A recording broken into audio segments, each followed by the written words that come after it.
It's great to QSO in Morse again.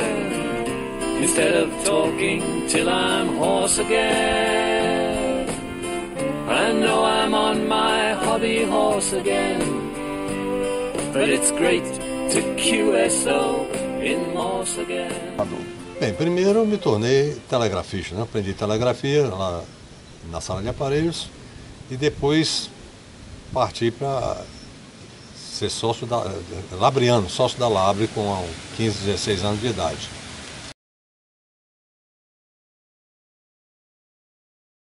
Bem, eu arranjei um emprego lá para entregador de telegrama com 13 anos de idade. Não tinha condição nenhuma de ser telegrafista nem radioamador, mas passei a me interessar por essas duas coisas, vendo os telegrafistas trabalhando e os radioamadores na Labre lá próximo, que tinham umas conversas que me achavam muito interessantes e eu gostava de ir para lá conversar com eles. Como é que era essa interação com os telegrafistas do Correio? Como é que era essa sala? Era uma sala muito barulhenta, uma sala que tinha muitos aparelhos telegráficos. Hoje tá tudo, não existe mais, aquilo tudo já foi substituído, as comunicações eram precárias naquela época. E o código Morse predominava em todas as comunicações, pelo menos aqui no estado do Ceará. Era uma função muito importante de telegrafista e eu morria de inveja daquele pessoal que eu via trabalhando naquela sala barulhenta. Bem, em primeiro lugar eu tinha que completar os 18 anos de idade, que era a idade limite tanto para ser telegrafista como para ser radioamador. Eu ainda era um menino, 14, 15 anos de idade, tinha que primeiro atingir a maioridade para poder fazer o concurso para telegrafista e também o exame para radioamador. Não tinha jeito, tinha que esperar completar os 18 anos. Estudei muito, fiz o exame para telegrafista, passei, fui nomeado. Aí as prioridades alteraram também, comecei a pensar em casar, entrou Dona Zilma aí na história. E com 20 anos de idade já me casei e o plano para me tornar radioamador demorou mais um pouco para se concretizar. Bem, depois de casado, aí o radioamadorismo ficou em primeiro lugar. Fiz o concurso, o exame para radioamador, que demorava bastante a sair o resultado. E só em fevereiro de 1962 foi que saiu a minha licença, meu indicativo inicial foi PY7VJZ. Nessa época todo o Brasil era, os radioamadores de todo o Brasil eram PY e a sequência de letras era concedida de ordem alfabética. E o meu indicativo que me coube foi esse. Eu então não tinha condição de comprar um equipamento, nem existia equipamento para se comprar naquela época, eu tive que operar com um rádio feito em casa, construído pelo Chicotran, um amigo meu. Era um rádio caseiro, construção caseira, duas 807 moduladas por duas EL36, mas que eu usava principalmente em telegrafia. O receptor era um rádio caseiro também, um rádio no-releiro, como nós chamamos, que foi acrescentado nele um band spread, para aumentar a banda, um oscilador de batimento para poder receber os sinais de telegrafia, e foi com esse equipamento precaríssimo que eu consegui o meu primeiro diploma do DXCC. Isso foi por volta de 1964, por aí. E como é que era o radioamadorismo nessa época? Era muito diferente de hoje. Naquela época era tudo muito precário. Não existia, você não tinha como comprar rádio industrializado. Você tinha que construir ou mandar fazer seu próprio equipamento. As antenas também eram muito precárias, todo mundo tinha antena de polo, os mastros baixinhos, mastros de madeira. Era realmente um amadorismo ser radioamador naquela época. E as antenas e a banda, como é que era a banda naquela época? Bem, eu tinha condição só de operar 40 metros, porque o rádio só saía em 40 metros. Então o teu DXCC foi em 40? Foi todo em 40 metros, CW. Em quanto tempo você fez o DXCC? Foi mais de um ano, talvez 2 anos, não sei bem. Só operava CW? Principalmente CW. Eu operava em fonia também, mas muito pouco. Nunca me interessei por fonia. Nunca aprendi a falar no rádio.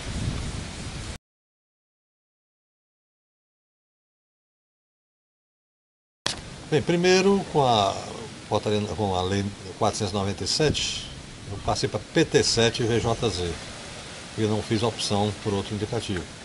E em 1979, num churrasco na casa do Schneider, não me lembro, PT7 SCR, aqui em Fortaleza, eu estava lá com vários outros radioamadores, estava presente lá o diretor eventual do Dentel, Major Alencar, estava conosco lá no churrasco, e eu perguntei a ele se podia trocar meu indicativo.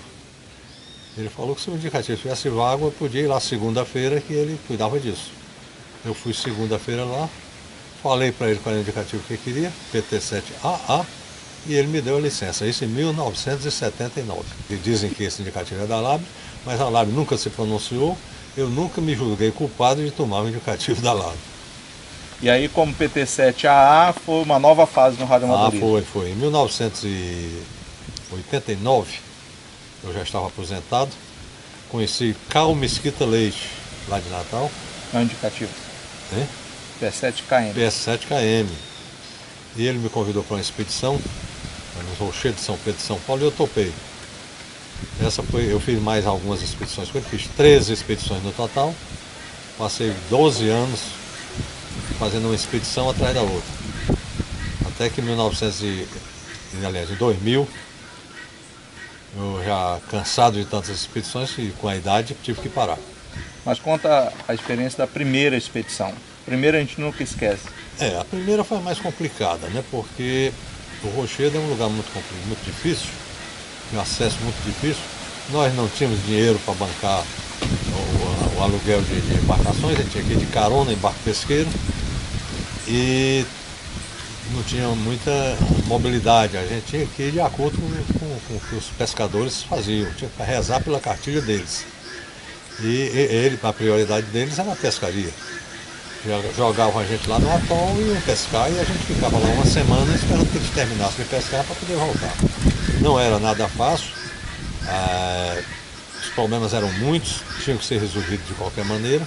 Nunca foi uma expedição muito importante porque as condições eram muito precárias, mas nós temos certeza que fizemos o melhor que nos era possível. Você foi quantas vezes no atol? Três vezes, 89, 94 e 97. Dessas 13 expedições que você fez com o Carl, conta alguma história inusitada que aconteceu. São várias, tem várias histórias inusitadas. O atol já é uma história inusitada, mas aconteceram várias coisas. Uma delas, na primeira viagem, logo quando eu entrei no atol, remando no barquinho, na jangadinha de desembarque lá, entrando naquele paredão, eu tive a perfeita impressão que eu já tinha estado ali antes. Eu nunca acreditei nessas coisas, mas aconteceu comigo. Eu olhei para as pedras e já estive aqui antes.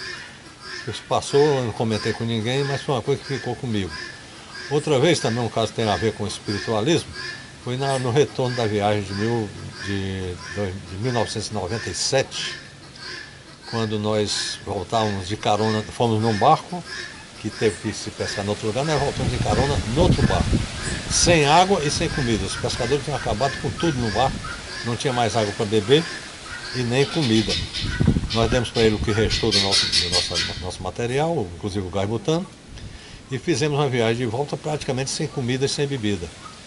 Num cochilo grande que eu dei lá durante essa viagem, de madrugada, eu sonhei com a minha casa, comentei com o Carl, e 3 dias depois, quando eu cheguei em casa, minha mulher comentou que naquela ocasião, naquele horário, ela acordou com meus passos subindo a escada, e eu lá ouvi o meu chamado no portão, foi abrir o portão e lá não tinha ninguém. Então eu passei a acreditar que nessa viagem eu vim realmente na minha casa. Nunca acreditava muito, mas eu tenho muito disso, mas esse episódio veio mudar a minha maneira de pensar na vida das pessoas. Durante os anos 90, eu comecei a me interessar pelo Manchester Mineira, o teste Manchester Mineira. Naquele tempo o diploma concedia troféus ao campeão Norte e Nordeste, e tinha também, como tem até hoje, o diploma do campeão absoluto. Eu sempre fui contra essa concessão do diploma para nós nordestinos. Era um prêmio de consolação, não era? Mas o Edson Fonseca insistia em manter aquilo ali. E eu praticamente todo ano ganhava aquele diploma. E até que enfim ele tirou. E eu passei a participar realmente do diploma total, né? E por duas vezes, 97 e outro ano, não me lembro qual foi, eu ganhei o troféu campeão absoluto. Isso foi na década de 90, não sei bem quais foram os anos. Então o Manchester Mineira praticamente foi a tua porta de entrada em competições. Foi. Eu nunca me interessei por outros contextos, sempre fiquei muito afastado deles. Às vezes até tentava entrar, mas nunca tive interesse total nisso. E fala um pouco do Ford X, como foi o Ford X? Bem, o Ford X eu sou praticamente um dos fundadores, né? Luciano, PT7WA, o Elísio e o Freire criaram o Ford X. Nessa época eu estava afastado do rádio, passei uma temporada afastado, trabalhava no Jornal O Povo, trabalhava muito, não tinha tempo para o rádio.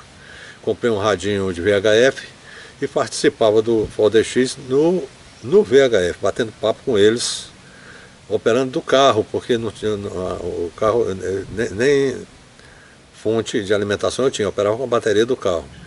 Eu pouco a pouco fui retornando, voltei aos DX e me turmei de novo na parte de fazer contatos para o DXCC, com interesse de aumentar o score no DXCC. Sempre participei dos programas do Ford DX, dos encontros, nunca deixei de fazer parte de tudo aquilo.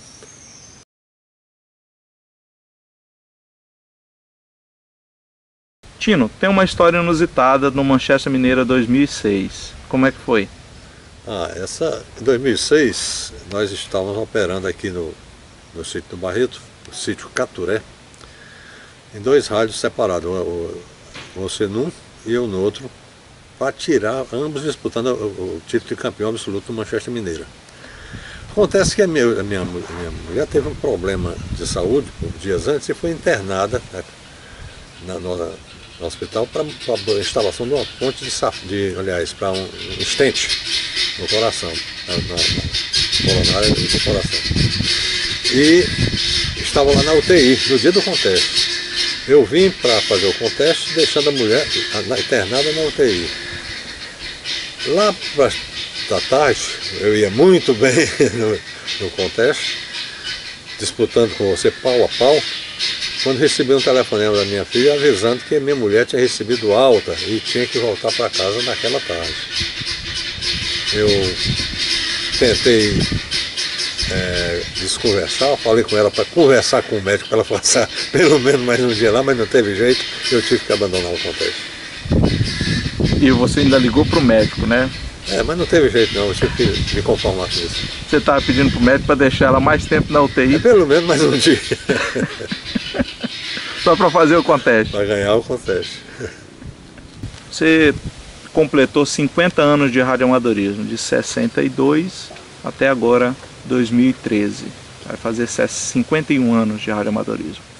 Nessas 5 décadas de radioamadorismo, o que você viu o radioamadorismo mudar? Mudou para melhor, para muito melhor. Naquela época tudo era muito precário, tudo muito difícil. Você não tinha acesso a equipamentos, não tinha acesso a nada. Eu fiz meu DXCC usando um manipulador de pau, um manipulador de madeira que eu mesmo construí, porque não tinha onde comprar um manipulador que prestasse. Então era melhor fazer um. O rádio, como eu falei, era um rádio construído em casa. A antena era de polo, né? Tudo era muito precário. Hoje está muito fácil você se tornar radioamador, tem tudo aí à disposição, você tendo dinheiro você consegue tudo. A telegrafia, por exemplo, só teve a ganhar com o advento do computador. Na minha época, fazer um conteste de telegrafia era um sacrifício. Hoje, com o N1MM, você faz e acontece, nem se fica cansado, né? Os scores são altíssimos, não tem comparação. O radioamadorismo está hoje 1000 vezes melhor do que quando comecei. E sempre dizem, o radioamadorismo vai acabar. O que você acha? Não vai acabar, pelo menos no que depender de nós, né? De mim principalmente. E a telegrafia continua também evoluindo. Naquela época eu comecei, o normal era você trabalhar uma estação com uma velocidade máxima de 20 palavras por minuto. Quem trabalhava com 25, 30 palavras por minuto era um cobrão. Hoje nós fazemos conteste com 40 palavras por minuto e olha lá, nem sequer fica cansado, né? Melhorou muito, o ouvido da gente melhorou também. Apesar dos meus mais de 70 anos, eu continuo educando dia a dia mais os meus ouvidos. E você tem uma mensagem para quem está começando no radioamadorismo? Que vá em frente, siga o nosso exemplo não só o meu, mas de toda a turma aqui de Fortaleza, que tem sangue no radioamadorismo, tem o radioamadorismo na veia, e vocês podem perfeitamente seguir o exemplo que nós estamos dando. Telegrafia você acha importante ainda hoje? No radioamadorismo é onde ainda a telegrafia continua de vento em polpa, né? Cada dia melhorando mais, e a tendência, pelo que eu vejo, é ficar cada dia melhor. Você tem um curso de telegrafia na internet, né? Tem, tá lá, é de graça, qualquer um pode baixar, muita gente já aprendeu com ele. É um curso feito artesanalmente, não é rebuscado, é um curso muito simples, mas que funciona perfeitamente. Muita gente já estudou por ele e aprendeu. Eu recomendo a qualquer um a ir lá e pegar na internet, e não só o curso de telegrafia, como os exercícios. Tem muita coisa lá no meu site que pode ser aproveitado por quem tem interesse em telegrafia. Dá o endereço do site. É pt7aa.jimdo.com. Então, obrigado, Tino. Eu é que agradeço.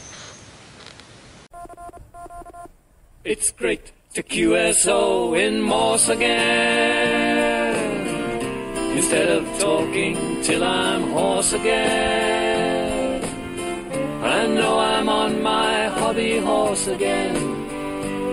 But it's great to QSO in Morse again.